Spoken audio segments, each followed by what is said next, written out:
War of the Wildcats, also known as In Old Oklahoma, was a 1943 Western starring John Wayne. It's a great film, and John Wayne, as usual, is this larger-than-life super cowboy hero in this tale, and it's great. I really enjoyed this one a lot. The film opens up, there's a train full of people, they're talking about the oil boom, so it kind of set the stage of what's going on here. And early in the film, we're introduced to the character Jim Gardner. He's played by actor Albert Dekker. And he's basically this rich character riding on the train. He's got his own special car and everything.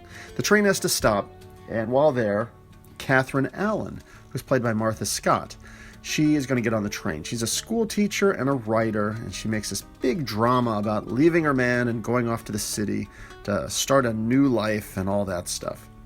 Now, I believe Martha Scott acted opposite of William Holden in the movie Our Town, but as my three fans are usually quick to correct me on my review mistakes, I might have to double check that, but I'm pretty sure that was what I have seen her in before. She's a great actress. On the train, Jim Gardner, he tries to get a little too friendly with Catherine, gives her a kiss, and he gets slapped and she leaves. So we, the viewer, learn early on that this Jim guy is something of a creep. But he catches up with her, apologizes, and tries to make things right, but come on, we the audience, we know better. So suddenly, through the back door arrives John Wayne as a character Daniel Summers. He's larger than life.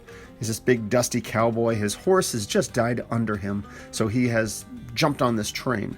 And seeing that he still has the military pants on and kind of wanting to keep him around, Catherine uses that as an excuse and says, hey, let's keep him on the train. He can arrive until we get to our stop.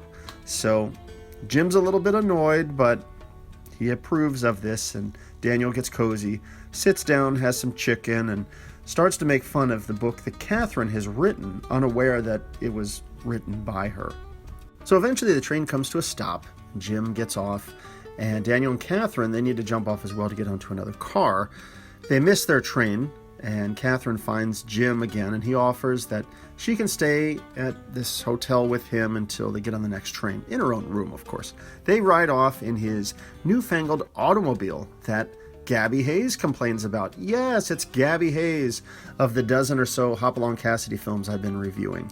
And, he's always this grizzled old prospector guy. His character, his name is Desperate. I love it. Awesome name. And he shows up, and he, of course, recognizes John Wayne's character, Daniel, and gives him a ride on the carriage. General Summers, you old coyote! That type of thing. It's great. They catch up and, talk about old times, and he basically explains how this Jim character is buying up all the land for oil. And again, we know he's a greedy creep, but we'll learn more about him as the film goes on. And as you can figure out, both Jim and Daniel have this romantic interest in Catherine. Jim, of course, is the wealthy creep, and Daniel the dusty cowboy. And that's sort of, the love triangle of the film. And, just a thought, I really enjoyed John Wayne's character in this film. In a large way, it feels like he's playing it a little more for laughs in the early part of the film. He'll frequently say things like, well, my old granny used to say, things like that. And at the same time, he's also a no-nonsense gunslinger. And as the film kind of gets into the second part, he's, all seriousness, he can operate an oil rig, and he's more than ready for a fist fight if needed. So anyhow, they all arrive in town, and Jim helps Catherine get her hotel room. Marjorie Rambeau plays the character Bessie Baxter. It's kind of this larger-than-life character who runs the hotel, and she was great here. Initially, you get the impression she doesn't care much for Catherine, but the two start to get along, especially once she tells Bessie that she slapped Jim Gardner in the face. A little later, Daniel has a skirmish with the character the Cherokee Kid, and after punching him, Jim offers Daniel a job as his security man. Now, I don't think the two have really developed into a full-blown hatred of one another at this point, and Daniel to Jim is more of just this useful annoyance. So that night at this fancy party that's going on, we see a musical act on the stage that's led by Dale Evans of Roy Rogers fame, and she's there on stage with the showgirls, and they're singing and dancing while Jim and Catherine watch. Daniel from a distance, he's at the bar having a beer. And the next day, Jim goes off, and he's going to try and swindle some Native American people out of their land, all for the sake of oil. But Daniel tells the chief that he'd be a fool to take the offer, so it all falls apart and everyone leaves. Jim, of course, is annoyed at this, but we know he's not finished because he's a sneaky bad guy. Later, in a car, Jim and Catherine, they're talking and about their love for one another. But then Jim makes this weird, oblique comment about, if you get tired of the scenery, just let me know. I'm not really sure what he's getting at there, but she seems completely alarmed and just gets out and walks off in anger. So I guess maybe this Jim is just like a player, or I don't know. This is just adding to his creep factor. So she's walking back alone at night, and then Daniel rides by on a carriage and offers a ride. And he spooks her about coyotes and stuff, so she agrees to take a ride with him. And what this builds to is Catherine's sick of this Jim guy and starts to encourage Daniel to go into the oil business and compete against this Jim guy. And all the folks back at the saloon agree, because Jim's got a really bad reputation. He's not very popular with the people. And Jim finds out he's got competition, and he gets angry and comes up and punches Daniel in the face. And upon getting back to his feet, Daniel decides, yep, that's his sign.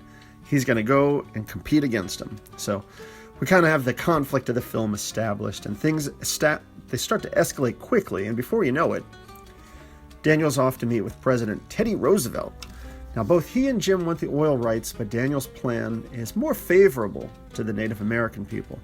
And Teddy remembers Daniel from years ago in the war, so he gets the deal from the president. And the deal is basically that Daniel has to transport a bunch of barrels of oil to a Tulsa refinery. He will win the oil rights over Jim.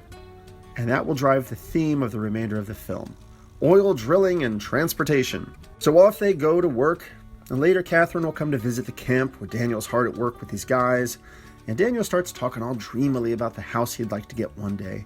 And he sneaks a kiss, of course, that sneaky cad.